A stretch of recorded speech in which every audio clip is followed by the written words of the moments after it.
Ma come dicevo nell'intervista pre-gara, queste sono partite che si giocano con la testa, partite non finiscono mai anche se stai sotto di 2-0 e io l'avevo preparata in questo modo e avevo preparato i ragazzi all'eventuale gol o 2 gol di scarto, di non arrendersi mai e l'hanno dimostrato, siamo stati bravi a tenere la botta iniziale e loro poi hanno subito un calo fisico evidente nella parte centrale del secondo tempo dove siamo ritornati noi prepotentemente su e abbiamo fatto 2 gol di seguito e abbiamo messo in ghiaccio la partita.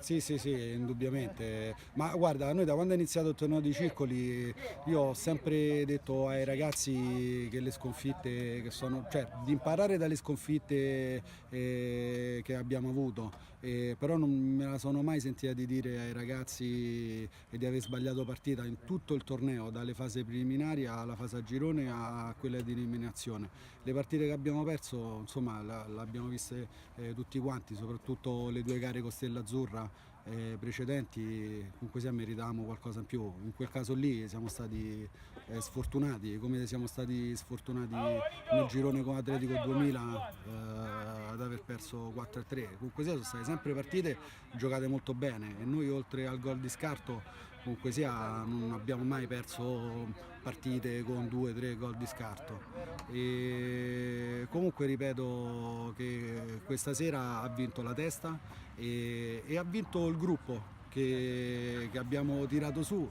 l'abbiamo scelto sapientemente più che sul lato tecnico, l'abbiamo scelto tanto sul lato mentale e secondo me il lato mentale è quello che ha fatto la differenza stasera. Bah, difetti secondo me non ce ne sono tantissimi. Per il futuro non so come si evolverà questa cosa. Per quanto riguarda invece il presente e il passato, ti posso dire che è stata una manifestazione importante che ci ha consentito di scovare parecchi giocatori che potrebbero giocare tranquillamente nella massima serie, non solo in Serie B o in Serie A2.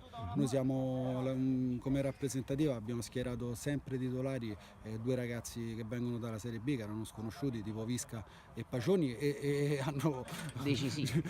hanno giocato insomma benissimo, già maturi, comunque sia il bello di questo torneo è stato proprio questo qui. Poi per il futuro insomma come si dice chi ben comincia è a metà dell'opera, quindi il futuro secondo me verrà da sé. Grazie a Diego Tomei, buona serata e buoni Grazie. festeggiamenti.